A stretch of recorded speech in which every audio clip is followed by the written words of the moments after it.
Hello നമസ്കാരം. ഏറ്റവും പുതിയ സിനിമാ വിശേഷങ്ങളുമായി പുതിയൊരു വീഡിയോയിലേക്ക് എല്ലാവർക്കും സ്വാഗതം. ഇന്ന് ജൂലൈ 30 വ്യാഴം 2 സിനിമകൾ ഇന്ന് തിയേറ്ററിലെത്തിയിട്ടുണ്ട്. ഏറ്റവും പ്രധാനപ്പെട്ട സിനിമ സ്പൈഡർമാൻ പരമ്പരയിലെ 38ാമത്തെ ചാപ്റ്ററായ സ്പൈഡർമാൻ ബ്രാൻഡ് ന്യൂ ഡേ എന്ന സിനിമയാണ്. കേരളത്തിൽ ഈ സിനിമയുടെ ആദ്യ പ്രദർശനം ആരംഭിച്ചത് രാവിലെ 6 മണിക്കാണ്. 2 മണിക്കൂർ 25 മിനിറ്റ് ദൈർഘ്യമുള്ള UA 13+ സർട്ടിഫിക്കറ്റ് കിട്ടിയിട്ടുള്ള ഈ സിനിമ ഇന്ത്യയിൽ വമ്പൻ ട്രെൻഡിങ്ങും ബുക്കിങ്ങുമാണ് നേടിയെടുത്തിരിക്കുന്നത്. മണിക്കൂറിൽ ബുക്ക് മേഷയിലൂടെ ഈ സിനിമയ്ക്ക് 45,000 50,000 ടിക്കറ്റുകൾ വരെയാണ് വിറ്റുകൊണ്ടിരിക്കുന്നത്.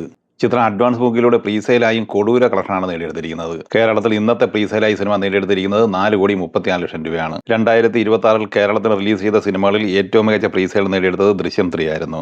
8,19 ലക്ഷം രൂപയായിരുന്നു ദൃശ്യം 3 നേടിയെടുത്തിരുന്നത്. രണ്ടാമത്തെ മികച്ച പ്രീസെയിൽ നേടിയെടുത്തത് പാട്രിയറ്റ് ആയിരുന്നു. 5,66 ലക്ഷം രൂപയായിരുന്നു പാട്രിയറ്റ് നേടിയെടുത്തിരുന്നത്. ഇന്ന് പ്രീസെയിലായി 4,34 ലക്ഷം കളക്ട് ചെയ്ത സ്പൈഡർമാൻ നിലവിൽ 3ാം സ്ഥാനമാണ് സ്വന്തമാക്കിയിട്ടുള്ളത്.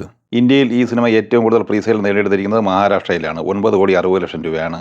ദില്ലിയിൽ 6,83, ഉത്തർപ്രദേശിൽ 3,01 ലക്ഷം, പഞ്ചാബിൽ 1,20, ഗുജറാത്തിൽ 3,17, രാജസ്ഥാനിൽ 1,57, മധ്യപ്രദേശിൽ 1,39, വെസ്റ്റ് ബംഗാളിൽ 2,65, കർണാടകയിൽ 6,35, തെലങ്കാനയിൽ 4,40, ആന്ധ്രാപ്രദേശിൽ 2,52, തമിഴ്നാട്ടിൽ 5,09 എന്നിങ്ങനെ 58,05 ലക്ഷം രൂപയാണ് ഓപ്പണിംഗ് പ്രീസെയിൽ.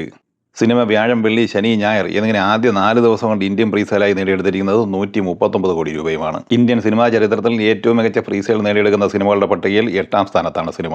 അതേസമയം 2026 ഏറ്റവും മികച്ച പ്രീസെയിൽ നേടിയെടുത്ത സിനിമകളുടെ പട്ടികയിൽ 2ാം സ്ഥാനത്തുമാണ്. 1ാം സ്ഥാനത്ത് ദുരന്തർ 2 ആണ്. ഇന്ന് ജൂലൈ 30 റിലീസ് ചെയ്ത മലയാള സിനിമയാണ് പ്ലൂട്ടോ. ആദിത്യ ചന്ദ്രശേഖർ സംവിധാനം ചെയ്ത ഈ സിനിമയ്ക്ക് നിയാസ് മുഹമ്മദ്, നീതിരാജ്, ആനന്ദു എസ് രാജ് എന്നിങ്ങനെ 3 പേരാണ് തിരക്കഥ തയ്യാറാക്കിയിട്ടുള്ളത്. ചിത്രത്തിൽ നീരജ് മാധവ്, അൽതാഫ് സലീം, ആർഷ ചാന്ദിനി ബൈജു, അജു വർഗീസ്, വിനീത് തട്ടിൽ, ദിനേശ് പ്രഭാകർ എന്നിങ്ങനെയാണ് പ്രധാന താരങ്ങൾ. ഛായാഗ്രഹണം വിഷ്ണു ശർമ്മയും എഡിറ്റിംഗ് സനത് ശിവരാജുമാണ്. സംഗീത സംവിധാനം ചെയ്തിരിക്കുന്നത് അർക്കാഡോ ആണ്. ഒരു കോമഡി സയൻസ് ഫിക്ഷൻ കാറ്റഗറിയിൽ വരുന്ന ഈ സിനിമയ്ക്ക് 2 മണിക്കൂർ 11 മിനിറ്റാണ് ദൈർഘ്യം. ഈ സിനിമയ്ക്ക് UA 13+ സർട്ടിഫിക്കറ്റാണ് കിട്ടിയിട്ടുള്ളത്. ഈ സിനിമയ്ക്ക് അഡ്വാൻസ് ബുക്കിങ്ങിലൂടെ പ്രീസെയിലായി 3,80,000 രൂപയാണ് കിട്ടിയിട്ടുള്ളത്. സിനിമ കണ്ടവർ നിങ്ങളുടെ അഭിപ്രായങ്ങൾ പറയുക. ഇനി ദി ഒഡീസി എന്ന ഹോളിവുഡ് സിനിമയുടെ കളക്ഷനുമായി ബന്ധപ്പെട്ട വിവരങ്ങളിലേക്ക് വന്നാൽ ഇന്നലെ ഈ സിനിമ കേരളത്തിൽ കളക്ട് ചെയ്തത് 41 ലക്ഷം രൂപയാണ്. അങ്ങനെ 13 ദിവസം കൊണ്ട് 10,68 ലക്ഷം രൂപയാണ് കേരളത്തിൽ സ്വന്തമാക്കിയിരിക്കുന്നത്. ഇന്ത്യയിൽ ഈ സിനിമ ഏറ്റവും കൂടുതൽ നേടിയെടുത്തിരിക്കുന്നത് മഹാരാഷ്ട്രയിലാണ്. 36,40 ലക്ഷം രൂപയാണ് മഹാരാഷ്ട്ര കളക്ഷൻ. ദില്ലിയിൽ 25,94 ലക്ഷം കളക്ട് ചെയ്ത ഈ സിനിമ കർണാടകയിൽ 29,95 ലക്ഷം, തെലങ്കാനയിൽ 15,28, ആന്ധ്രാപ്രദേശിൽ 5,94, തമിഴ്നാട്ടിൽ 12,47 എന്നിങ്ങനെ ഇന്ത്യയിൽ നിന്ന് 172,96 ലക്ഷം രൂപയാണ് നേടിയെടുത്തിരിക്കുന്നത്.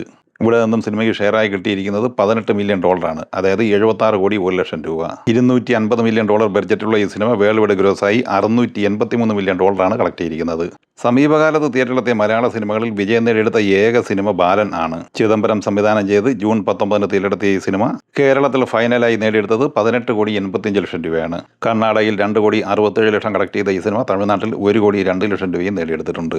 ഇന്ത്യൻ ഗ്രോസായി ഈ സിനിമ നേടിയെടുത്തത് 23,15 ലക്ഷം രൂപയായിരുന്നു. വിദേശത്ത് 12,90 ലക്ഷം ഉൾപ്പെടെ 36,02 ലക്ഷം രൂപയാണ് ലോകമെമ്പാടുമായി കളക്ട് ചെയ്തത്. ഇന്ന് രാത്രി ഈ സിനിമ OTT റിലീസ് ചെയ്യുകയാണ്. C5 OTT പ്ലാറ്റ്ഫോം വഴിയാണ് ഈ ചിത്രത്തിന്റെ സ്ട്രീമിംഗ് ആരംഭിക്കുന്നത്. ഈ സിനിമകളെക്കുറിച്ചും വീഡിയോ സംബന്ധമായി നിങ്ങളുടെ അഭിപ്രായങ്ങൾ കമൻറ്റായി പറയുക. വീഡിയോ ഇഷ്ടമായ ലൈക്ക് ചെയ്യുക. നമ്മുടെ ചാനൽ സബ്സ്ക്രൈബ് ചെയ്യുന്ന കാര്യം കൂടി പരിഗണിക്കുക. വീഡിയോയുടെ നോട്ടിഫിക്കേഷൻ ലഭിക്കാൻ ബെല്ലൈക്കൺ കൂടി ഇനേബിൾ ചെയ്യുക. പുതിയ മറ്റൊരു വീഡിയോയുമായി വീണ്ടും കാണാം. എല്ലാവർക്കും ഒരിക്കൽ കൂടി നന്ദി, നമസ്കാരം.